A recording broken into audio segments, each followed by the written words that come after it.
ಇವತ್ತಿನ ವಿಡಿಯೋದಾಗ ನಾನು ನಿಮಗೆ ತಿಳಿಸ್ಕೊಡ್ತೀನಿ ರೀ ಮೆಬರೈಡ್ ಕ್ಯಾಪ್ಸೂಲ್ ಬಗ್ಗೆ. ಮೆಬರೈಡ್ ಕ್ಯಾಪ್ಸೂಲ್ ಅಂದ್ರೆ ಏನು, ಯಾವ ಸಮಸ್ಯೆ ಇದ್ರೆ ಡಾಕ್ಟರ್ ನಿಮ್ಗೆ ಇದನ್ನ ಕ್ಯಾಪ್ಸೂಲ್ ಬರೆದು ಕೊಡ್ತಾರೆ, ಇದ್ರ ಒಳಗಡೆ ಘಟಕ ದ್ರವ್ಯ ಏನೇನು ಇರ್ತಾವೆ, ಯಾವ ಪ್ರಮಾಣದ ಡಾಕ್ಟರ್ ನಿಮ್ಗೆ ಇದನ್ನ ಸೇವನೆ ಮಾಡ್ಲಿಕ್ಕೆ ಹೇಳ್ತಾರೆ, ಎಷ್ಟು ದಿನದ ಮಟ್ಟ ಇದ್ರ ಸೇವನೆ ಮಾಡಬೇಕು, ಇದನ್ನ ತೊಗೊಂಡ್ರೆ ಏನಾದರೂ ಸೈಡ್ ಎಫೆಕ್ಟ್ ಆಗುತ್ತಾ, ಯಾರಿದ್ರ ಉಪಯೋಗ ಮಾಡಕ್ ಹೋಗ್ಬಾರ್ದು, ಮೂಲ್ಯ ಎಷ್ಟು, ಎಲ್ಲಿಂದ ಇದನ್ನ ಖರೀದಿ ಮಾಡಬಹುದು, ಸಂಪೂರ್ಣ ಮಾಹಿತಿ ನಾನು ನಿಮ್ಗೆ ಈ ವಿಡಿಯೋದ ತಿಳಿಸ್ಕೊಡ್ತೀನಿ ರೀ. ವಿಡಿಯೋ ಸ್ಟಾರ್ಟಿಂಗ್ ನಿಂತ ಎಂಡ್ ತನಕ ಮಿಸ್ ಮಾಡದೆ ನೋಡಿ. ನಮಸ್ಕಾರ ಸ್ನೇಹಿತರೆ, ನೀವು ನೋಡ್ತಾ ಇದ್ರೆ YouTube channel Venkatesh H Pujar, ಮತ್ತೆ ನಾನು ಡಾಕ್ಟರ್ ವೆಂಕಟೇಶ್ ಎಚ್ ಪೂಜಾರ್. ಬನ್ನಿ ಇವತ್ತಿನ ಚರ್ಚೆಯನ್ನು ಶುರು ಮಾಡೋಣ. ಮೆಬರೈಡ್ ಕ್ಯಾಪ್ಸೂಲ್ ನೋಡ್ರಿ, ಇದು ಒಂದು ಆಯುರ್ವೇದಿಕ್ ಪ್ರಾಪ್ರಿಯೇಟರಿ ಮೆಡಿಸಿನ್. ಇದ್ರ ಉಪಯೋಗ ಎಲ್ಲಿ ಮಾಡ್ತಾರೆ ಅಂದ್ರೆ ನೋಡ್ರಿ, ನಿಮ್ಗೆ IBS ಇರಿಟೇಬಲ್ ಬೌಲ್ ಸಿಂಡ್ರೋಮ್ ಸಮಸ್ಯೆ ಐತಂದ್ರ ಇದ್ರಾಗ ಏನಾಗ್ತೈತಪ್ಪ ಅಂದ್ರೆ ಪೇಷಂಟಿಗೆ ನೋಡ್ರಿ ಲೂಸ್ ಮೋಷನ್ಸ್ ಹತ್ತೈತಿ, ಸಂಡಾಸ್ ನೀರ್ ಹೋಗ್ತೈತಿ, ಊಟ ಉಂಡ ತಕ್ಷಣ ಹೊಟ್ಟೆ ಹಿಂಡದಂಗ ಆಗ್ತೈತಿ, ಇಮಿಡಿಯೇಟ್ಲಿ ಸಂಡಾಸ್ ಹೋಗ್ಬೇಕಂತ ಅನಿಸ್ತೈತಿ, ತಿಂದಿದ್ದು ಹೊಟ್ಟೆ ತಡೆಯಂಗೆ ಇಲ್ರಿ, ಇಮಿಡಿಯೇಟ್ ವಾಶ್ರೂಮ್ ಹೋಗ್ಬೇಕು, ಇಲ್ಲ 2 ದಿನಕ್ಕೆ 3 ದಿನಕ್ಕೆ ಒಮ್ಮೆ ಸಂಡಾಸ್ ಬರ್ತೈತ್ರಿ, ಸಂಡಾಸ್ ಭಾಳ ತಿಣಿಕ್ ಕುಂದಿರ್ಬೇಕಾಗ್ತೈತಿ, ಹೊಟ್ಟೆ ಭಾಳ ಜಾಸ್ತಿ ಅಸಿಡಿಟಿ ಆಗ್ತೈತಿ, ಎದಿ ಉರಿ ಇರ್ತೈತಿ, ತಿಂದಿದ್ದ ಆಹಾರ ಪಾಚನೆ ಆಗಂಗಿಲ್ಲ, ಹೊಟ್ಟಿ ಹಿಂಡ್ದಂಗ ಆಗ್ತಿರ್ತೈತಿ. ಇವೆಲ್ಲ ಲಕ್ಷಣ ಇದ್ರೆ ಡಾಕ್ಟರ್ ನಿಮ್ಗೆ ಬರ್ದು ಕೊಟ್ಟಿರ್ತಾರ. ಇಲ್ಲ ನಿಮ್ಗೆ ಅಮೀಬಿಕ್ ಮತ್ತೆ ಬ್ಯಾಸಿಲರಿ ಡಿಸೆಂಟ್ರಿ ಇತ್ತಂದ್ರ, ಗ್ಯಾಸ್ಟ್ರೋ ಎಂಟ್ರೈಟಿಸ್ ಸಮಸ್ಯೆ ಇತ್ತಂದ್ರ, ಕೋಲೈಟಿಸ್ ಸಮಸ್ಯೆ ಇತ್ತಂದ್ರ, ಹೊಟ್ಟೆ ಬಹಳ ಜಾಸ್ತಿ ನಿಮ್ಗೆ ಕ್ರ್ಯಾಂಪ್ಸ್ ಬರ್ತಾವಂದ್ರ, ಇಲ್ಲ ಕ್ರಾನಿಕ್ ಇಂಟೆಸ್ಟೈನಲ್ ಇನ್ಫೆಕ್ಷನ್ ಅಂತಾರ, ಇಲ್ಲ ನಿಮ್ಗೆ ಬೇದಿ ಹತ್ತೈತಂದ್ರ. ಸೊ ನೋಡಿ, ಸಾಮಾನ್ಯ ನಿಮ್ಗೆ ಹೇಳ್ಬೇಕಂದ್ರ ಹೊಟ್ಟಿದು ಮತ್ತೆ ನಿಮ್ ಕರಳಿನ ಸಮಸ್ಯೆ ಏನಾದ್ರೂ ಇದ್ರೆ ಅವಾಗ ಡಾಕ್ಟರ್ ನಿಮ್ಗೆ ಇದನ್ನ ಬರ್ದು ಕೊಟ್ಟಿರ್ತಾರ್ರಿ. ಈಗ ಇದ್ರೊಳಗೆ ಘಟಕ ದ್ರವ್ಯ ಏನೇನು ಇರ್ತಾವ ಅಂತ ನಾನು ನಿಮ್ಗೆ ತಿಳಿಸ್ಕೊಡ್ತೀನಿ ನೋಡಿ. ಪ್ರತಿ ಟ್ಯಾಬ್ಲೆಟ್, ಪ್ರತಿ ಕ್ಯಾಪ್ಸೂಲ್ ಏನಿದೆ ಮೆಬರೈಡ್ ಕ್ಯಾಪ್ಸೂಲ್ 260 mg ಇರ್ತೈತಿ. ಸೊ ಅದ್ರೊಳಗಡೆ ಕುಟಜ 40 mg, ದಾರು ಹರಿದ್ರ 40 mg, ಬೇಲ್ ಅಂತಾರಲ್ಲ 40 mg, ದಾಡಿಮ 40 mg, ಮೋಹರಸ 40 mg, ಜಾತಿಫಲ 5 mg, ಪಂಚಾಮೃತ ಪರ್ಪಟಿ 55 mg. ಇವನ್ನೆಲ್ಲ ಇಂಗ್ರೀಡಿಯೆಂಟ್ಸ್ ಸೇರಿ ತಯಾರು ಮಾಡ್ತಾರ್ರಿ. ಈಗ ಇದ್ರ ಡೋಸೇಜ್ ಬಗ್ಗೆ ನಾನು ನಿಮ್ಗೆ ತಿಳಿಸ್ಕೊಡ್ತೀನಿ, ಯಾವ ಪ್ರಮಾಣದ ಡಾಕ್ಟರ್ ಇದನ್ನ ನಿಮ್ಗೆ ಸೇವನೆ ಮಾಡ್ಲಿಕ್ಕೆ ಹೇಳ್ತಾರಂತ.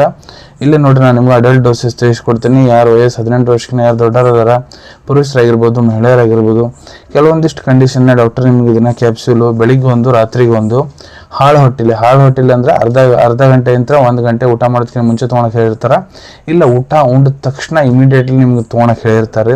ಇದನ್ನ ನೀವು ನಾರ್ಮಲ್ ನೀರು ಇಲ್ಲ ಉಗುರು ಬೆಚ್ಚ ನೀರು ಜೊತೆಗೆ ತೊಗೋಬಹುದು. ಇಲ್ಲ ಕೆಲವೊಂದಿಷ್ಟು ಕಂಡೀಷನ್ ನಿಮ್ಗೆ ಬೆಳಿಗ್ಗೆ ಒಂದು, ಮಧ್ಯಾಹ್ನ ಒಂದು, ರಾತ್ರಿಗೆ ಒಂದು ತೊಗೊಳಕ್ ಹೇಳ್ತಾರ್ರಿ. ಇಲ್ಲ ನಿಮ್ಮ ಟ್ರೀಟಿಂಗ್ ಡಾಕ್ಟರ್ ಹೇಳೋ ಪ್ರಕಾರ ಕೂಡ ನೀವು ಇದ್ರ ಉಪಯೋಗ ಮಾಡ್ಬೋದ್ರಿ. ಈಗ ಎಷ್ಟು ದಿನದ ಮಟ್ಟ ಇದ್ರ ಉಪಯೋಗ ಮಾಡಬೇಕು, ಸೊ ನೋಡಿ ಅದು ಡಿಪೆಂಡ್ ಆಗುತ್ತೆ ನಿಮ್ಮ ಟ್ರೀಟಿಂಗ್ ಡಾಕ್ಟರ್ ಮೇಲೆ. ಡಾಕ್ಟರ್ ಯಾವಾಗ ನಿಮ್ಗೆ ಚೆನ್ನಾಗಿ ಕ್ಲಿನಿಕಲ್ ಎಕ್ಸಾಮಿನ್ ಮಾಡ್ತಾರ, ನಿಮ್ಮ ರಿಪೋರ್ಟ್ಸ್ ಏನದಾವೆಲ್ಲ ನೋಡ್ತಾರ, ನಿಮ್ಗೆ ಏನಾಗೈತೆ ಅಂತ ಕಂಡು ಹಿಡಿದು ಫೈನಲ್ ಡಯಾಗ್ನೋಸಿಸ್ ಮಾಡ್ತಾರ. ಅದಾದ್ಮೇಲೆ ಇದ್ರ ಜೊತೆ ಡಾಕ್ಟರ್ ನಿಮ್ಗೆ ಬೇರೆ ಸಪೋರ್ಟಿವ್ ಮೆಡಿಕೇಶನ್ ಏನು ಕೊಡೋ ಅಂತಾರ, ಅದ್ರ ಮೇಲೆ ಡಿಪೆಂಡ್ ಆಗುತ್ತೆ ರೀ. ಅದಕ್ಕೆ ನಿಮ್ಮ ಟ್ರೀಟಿಂಗ್ ಡಾಕ್ಟರ್ ನಿಮ್ಗೆ ಇದನ್ನ ಎಷ್ಟು ದಿನ ತೊಗೊಳಕ್ಕೆ ಹೇಳೋ ಅಂತಾರ ಅಷ್ಟು ದಿನ ನೀವು ಇದ್ರ ಉಪಯೋಗ ಮಾಡ್ಬೇಕಾಗ್ತೈತ್ರಿ. ಇದನ್ನ ತೊಗೊಂಡ್ರೆ ಏನಾದರೂ ಸೈಡ್ ಎಫೆಕ್ಟ್ ಆಗುತ್ತಾ, ಸೊ ನೋಡ್ರಿ ಇದರಲ್ಲಿ ಯಾವುದೇ ರೀತಿ ಸೈಡ್ ಎಫೆಕ್ಟ್ ಆಗಂಗಿಲ್ಲ, ನೋ ಸೈಡ್ ಎಫೆಕ್ಟ್. ಯಾರಿದ್ರ ಉಪಯೋಗ ಮಾಡಕ್ ಹೋಗ್ಬಾರ್ದು. ಇದ್ರೊಳಗೆ ಘಟಕ ದ್ರವ್ಯ ಏನೇನದ ನಾನು ನಿಮ್ಗೆ ತಿಳಿಸ್ಕೊಟ್ಟೇನ್ರಿ. ನಿಮ್ಗೆ ಯಾವುದೇ ಘಟಕ ದ್ರವ್ಯ ಮೊದಲು ಅಲರ್ಜಿಕ್ ರಿಯಾಕ್ಷನ್ ಆಗೈತೆ ಅಂದ್ರೆ ಇದ್ರ ಉಪಯೋಗ ಮಾಡಕ್ ಹೋಗ್ಬೇಡ್ರಿ. ಗರ್ಭವತಿ ಮಹಿಳೆಯರು ಡಾಕ್ಟರ್ ಸಲಹೆ ಅಲ್ಲಾರ್ದೆ ಇದನ್ನ ಉಪಯೋಗ ಮಾಡಬೇಡ್ರಿ. ಮೂಲ್ಯದ ಬಗ್ಗೆ ಹೇಳ್ಬೇಕಂದ್ರ 141 ರೂಪಾಯಿ, 141 ರುಪೀಸ್ನಾಗ 30 ಕ್ಯಾಪ್ಸ್ಯೂಲ್ ಇದ್ದು ಒಂದು ಸ್ಟ್ರಿಪ್ ಸಿಗ್ತೈತ್ರಿ ಮೆಬರೈಡ್ ಕ್ಯಾಪ್ಸ್ಯೂಲ್. ಈಗ ಅವೈಲಬಿಲಿಟಿ ಬಗ್ಗೆ ಹೇಳ್ಬೇಕಂದ್ರೆ ನಿಮ್ಮ ಕಡೆ ನಿಮ್ಮ ಡಾಕ್ಟರ್ ಬರ್ದು ಕೊಟ್ಟಂತಹ ಚೀಟಿ ಇತ್ತಂದ್ರೆ ಇದನ್ನ ನೀವು ನಿಮ್ಮ ಹತ್ರ ಇರೋ Ayurvedic medical store, Ayurvedic pharmacy, ಇಲ್ಲ ಆನ್ಲೈನ್ ಫಾರ್ಮಸಿ ಮುಖಾಂತರ ಬಹಳ ಸೌಲಭ್ಯ ಅಂತ ಖರೀದಿ ಮಾಡ್ಕೋಬಹುದು ಅನ್ಕೊಂತೀನಿ. ವಿಡಿಯೋದಾಗ ನಾನು ಏನು ಮಾಹಿತಿ ನಿಮ್ಮೆಲ್ಲ ಜೊತೆಗೆ ಶೇರ್ ಮಾಡಿದ್ದೀನಿ ಎಲ್ಲ ನಿಮ್ಗೆ ಬಹಳ ಒಳ್ಳೆ ರೀತಿಯಿಂದ ಅರ್ಥ ಆಗಿರಬೇಕು. ಮುಂದೆ ಕೂಡ ಇದೇ ರೀತಿ ಹೊಸ ಮೆಡಿಸಿನ್ ರಿವ್ಯೂಸ್ ನೋಡ್ಬೇಕಾ, ಚಾನಲ್ ತಪ್ಪದೆ ಸಬ್ಸ್ಕ್ರೈಬ್ ಮಾಡ್ಕೊಳ್ಳಿ. ಅಲ್ಲಿ ತೆಳಗಡೆ ಸಬ್ಸ್ಕ್ರೈಬ್ ಬಟನ್ ಕಾಣ್ತಾ ಇದೆ ನೋಡಿ, ಅದನ್ನ ಪ್ರೆಸ್ ಮಾಡ್ರಿ. ಅದನ್ನ ಪ್ರೆಸ್ ಮಾಡಾದ್ಮೇಲೆ ನಾನು ಮುಂದೆ ಹಾಕೋ ಎಲ್ಲ ವಿಡಿಯೋ ನಿಮ್ಗೆ ಬೇಗ ತಲುಪ್ತಾವ್ರಿ. ಈ ವಿಡಿಯೋ ನಿಮ್ಗೆ ಇಷ್ಟ ಆಗಿದೆ, ಲೈಕ್ ಬಟನ್ ನ ಪ್ರೆಸ್ ಮಾಡಿ, ಮತ್ತೆ ಈ ವಿಡಿಯೋ ಆದಷ್ಟು ನಿಮ್ಮ ಸ್ನೇಹಿತರ ಜೊತೆಗೆ ಶೇರ್ ಮಾಡಿ. ಇಲ್ಲ ಯಾರಿಗೆ ವಿಡಿಯೋ ಅವಶ್ಯಕತೆ ಇರ್ತೈತೆ ಅವ್ರ ಜೊತೆಗೆ ನೀವು ಇದನ್ನ ಶೇರ್ ಮಾಡಬಹುದು. ವಿಡಿಯೋ ನೋಡಾದ್ಮೇಲೆ ಕೂಡ ನಿಮ್ಮ ಮನಸ್ಸಿನಾಗ ಏನಾರ ಡೌಟ್ ಇದ್ರೆ ಕಮೆಂಟ್ ಸೆಕ್ಷನ್ ಅಲ್ಲಿ ಕಮೆಂಟ್ ಮಾಡಿ, ನಾನು ಅದಕ್ಕೆ ಉತ್ತರ ಕೊಡ್ಲಿಕ್ಕೆ ಪ್ರಯತ್ನ ಮಾಡ್ತೀನಿ. ನಾ ಪ್ರತಿ ವಿಡಿಯೋದಲ್ಲೂ ತಿಳಿಸ್ಕೊಟ್ಟಂಗೆ ಯಾವುದು ಮೆಡಿಸಿನ್ಸ್ ಡಾಕ್ಟರ್ ಕನ್ಸಲ್ಟೇಷನ್ ಇರಲಾರ ತೊಗೊಳಕ್ ಹೋಗ್ಬೇಡ್ರಿ. ಮೆಡಿಸಿನ್ಸ್ ಯಾವುದು ಡಾಕ್ಟರ್ ಸೂಪರ್ವಿಷನ್ನಾಗ ತಗೋಬೇಕು.